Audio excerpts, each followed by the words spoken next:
কল্যাণীতে ধর্ষণ দায় মহিলাকে এলোপাতাড়ি কোপ এবং গুরুতর জখম অবস্থায় নদিয়ার কল্যাণী জেএনএম হাসপাতালে ভর্তি।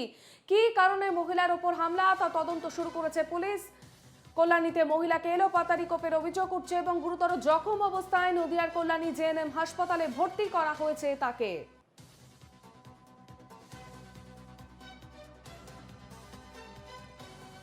টেলিফোন লাইনে রয়েছেন আমাদের প্রতিনিধি অনুপ কুমার মণ্ডল। অনুপ, কী কারণে মহিলার ওপর এই হামলা? দেখো অর্পিতা, গতকাল রাত্রিবেলা ভর সন্ধ্যায় এক মহিলাকে এলোপাতাড়ি কোপ, এমনটা ঘটনায় কিন্তু চাঞ্চল্য ছড়িয়েছে নদিয়ার চাকদা থানার মদনপুরের কাজীবাগান এলাকায়।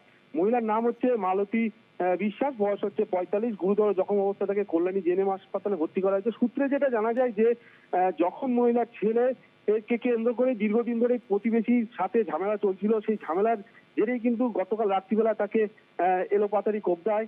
তারপর কিন্তু চাকদা থানায় খবর দিলে চাকদা থানার পুলিশ আসে বা তারপরেই তদন্ত শুরু করেছে চাকদা থানার পুলিশ।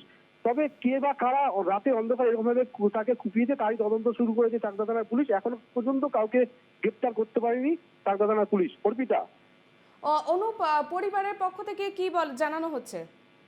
পরিবারের পক্ষ থেকে যেটা জানা যাচ্ছে যে ছেলে বিয়েকে কেন্দ্র করেই কিন্তু দীর্ঘদিন ধরেই প্রতিবেশীর এক পরিবারের সাথে তাদের দীর্ঘদিন ধরেই গন্ডগোল ছিল। সেই গন্ডগোলের জেরেই কিন্তু এই ঘটনা ঘটেছে।